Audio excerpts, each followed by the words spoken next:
Aunque la filosofía de Arthur Schopenhauer ha sido calificada como filosofía del pesimismo, su pensamiento estuvo desde un principio orientado a buscar un remedio contra el sufrimiento. Por eso, el fin de su sistema filosófico es ético, una ética basada en una determinada concepción metafísica. En este vídeo vamos a explicar cuál es esa base metafísica, en qué consiste su ética, por qué considera que la vida es sufrimiento y desolación, y cómo mitigarlos. Arthur Schopenhauer publicó la primera edición de su obra fundamental, El mundo como voluntad y representación, el año 1819. En pleno auge de la filosofía de Hegel, que acababa de trasladarse de Heidelberg a Berlín. A pesar de que la obra de Schopenhauer es muy llamativa porque expone una filosofía nueva, original y diferente a la idealista, el éxito de Hegel ensombreció durante bastante tiempo la figura de Schopenhauer, quien, por otro lado, siempre manifestó su repulsa hacia el idealismo alemán y, sobre todo, hacia la figura de Hegel. No fue hasta después de la Revolución de 1848, cuando la filosofía de Hegel era ya criticada, cuando la de Schopenhauer comenzó a tener un gran éxito. Sus obras más importantes, además del mundo como voluntad y representación, del que publicó una segunda edición con 50 nuevos capítulos en 1844, son su tesis doctoral de 1813, de la cuádruple raíz del principio de razón suficiente, sobre la voluntad en la naturaleza de 1836, los dos problemas fundamentales de la ética de 1841 y Parerga y Parelipómena, una colección de ensayos de 1851. Antes de exponer su sistema filosófico, es importante tener en cuenta que sus grandes influencias son la filosofía de Kant, al cual admiró enormemente y en cuya teoría del conocimiento se basa, y la filosofía oriental, que desde el principio del siglo XIX tiene impacto en los pensadores alemanes, y ahora con Schopenhauer alcanza su máximo exponente. Schopenhauer estudió el pensamiento hindú, en particular los textos del Upanishad y el budismo, y alcanza conclusiones parecidas a este, como veremos. Su filosofía no cambió nunca a lo largo de su vida. El punto de partida de la filosofía de Schopenhauer es una intuición clara e indiscutible para él. La existencia humana es una mezcla de dolor, frustración y hastío. El hombre siente que es incompatible con el mundo. Schopenhauer es muy poco metódico, muy apasionado y vehemente. Utiliza intuiciones propias, en el sentido corriente del término, ideas que se le vienen a la cabeza, de forma clara y rotunda, pero desordenada, partiendo de su cultura personal, que era muy amplia. Es una figura propia del romanticismo en literatura y arte. No se planteó nunca qué es la verdad ni qué es el conocimiento. Utiliza allí donde lo necesita para sus fines ideas concebidas por Kant. Al hacer filosofía no busca más que el método para curar al hombre de su sufrimiento, como el budismo. Schopenhauer se pregunta, ¿qué es la realidad que genera este sufrimiento? ¿Cuál es su fundamento metafísico? La pregunta metafísica que hace Schopenhauer hace honor a la etimología de cuestión, que procede del latín quaestio, que significa no solo pregunta, sino también tortura. Según Schopenhauer, el mundo, la realidad, es un todo único, al que denomina voluntad. Luego explicaremos por qué. Ese todo se manifiesta, aparece en múltiples representaciones, es decir, el mundo se muestra como un objeto al sujeto que lo percibe. Las percepciones son intuidas, las intuyen tanto los animales como el hombre, porque poseen, como decía Kant, unas formas que las hacen posibles, el espacio y el tiempo. Además, tanto los animales como el hombre poseen entendimiento que tiene una única categoría, la de causalidad, que le permite relacionar las representaciones. Solo el hombre posee la razón con la que capta representaciones abstractas o conceptos, con los que el hombre puede pensar, hacer filosofía y ética. Por lo tanto, las representaciones de Schopenhauer son el fenómeno de Kant, lo que se puede percibir del todo.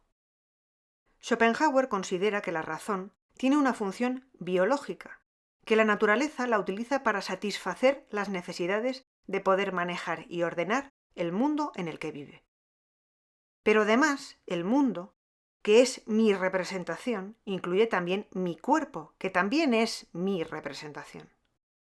A mi juicio, el objeto y la inteligencia son correlaciones inseparables que suelen existir el uno para el otro y por eso solo pueden existir correlativamente.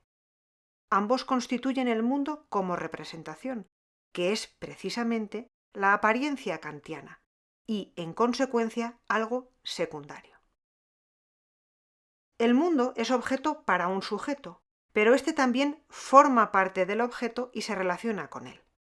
Pero añade algo que es diferente a la teoría kantiana. El todo, es decir, el mundo, es como la cosa en sí o noúmeno de Kant, pero Schopenhauer llama a este todo voluntad. Y su tesis sobre qué es la voluntad es muy original en Occidente y recoge su propia interpretación de la vida humana. Veamos. ¿Cómo podemos averiguar qué hay detrás de las representaciones? ¿Qué es el todo? El hombre solo puede recurrir a la introspección, es decir, intentar percibir el interior de uno mismo. Al reflexionar sobre las acciones del cuerpo, Schopenhauer entiende que todas son realmente voliciones, es decir, son voluntad que se ha hecho objeto. Es decir, es un objeto para la conciencia del sujeto. Y ahora lo que hace es extrapolar el interior del hombre a toda la realidad.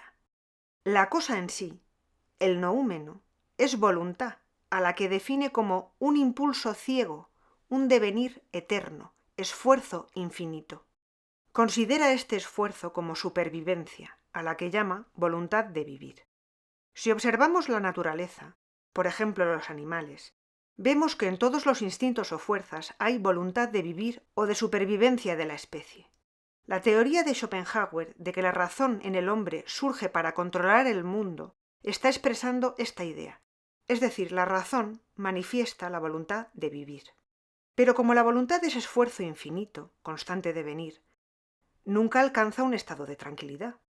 Este esfuerzo continuo nunca alcanza nada. Hay siempre un constante deseo que cuando momentáneamente se aplaca, da la felicidad, la tranquilidad, que inmediatamente traerá consigo el hastío. Y entonces vuelve el deseo de manera natural. Además, como cada ser individual es una objetivación de la voluntad de vivir, al esforzarse por afirmar su existencia, surgen los conflictos. Por eso dice que la voluntad se contradice a sí misma y se tortura. La llama voluntad torturada, muy palpable para él en el ser humano. Schopenhauer sigue el pesimismo de Hobbes, homo homini lupus. Así explica el egoísmo, la codicia, los abusos, la esclavitud. El pesimismo de Schopenhauer es, por todo esto, un pesimismo metafísico, consecuencia de la voluntad metafísica. Así, la filosofía nos ha ayudado a conocer la causa del sufrimiento. Pero, ¿cómo lo podemos mitigar? Según Schopenhauer hay dos posibilidades. Una es temporal y consiste en recurrir al arte, bien creándolo o bien contemplándolo o escuchándolo, puesto que para él una forma artística fundamental es la música. Pero hay otra duradera, y es el ascetismo. Esta es su postura ética, renunciar a la voluntad de vivir, negarse a uno mismo. En el corazón de cada uno de nosotros reside una mala bestia al acecho de oportunidades para saciar sus instintos voraces, atacando a los demás, y que, si no lo evitamos, nos descuartiza. Schopenhauer pretendió alcanzar su ideal ético apoyándose en la concepción que él creía correcta de la realidad, como lo hicieran los estoicos y los epicúreos en la Edad Antigua, fundamentando la ética en su determinismo físico, y Spinoza en la moderna, aunque la idea de Spinoza de naturaleza y su método matemático sean totalmente distintas a la idea de Schopenhauer. Schopenhauer realizó una auténtica subversión de lo que había sido siempre la metafísica, ya que ésta no es el bien, sino un todo irracional, cruel y caprichoso. Su ética está indudablemente influida por la filosofía hindú y el budismo. Hay que terminar con el egoísmo y el sufrimiento tomando una postura antivital. Si la vida es voluntad, hay que renunciar a esa voluntad, al deseo, para evitar el sufrimiento. Para Schopenhauer, lo mismo que para los budistas, la virtud y la perfección se encuentran renunciando a la voluntad vital.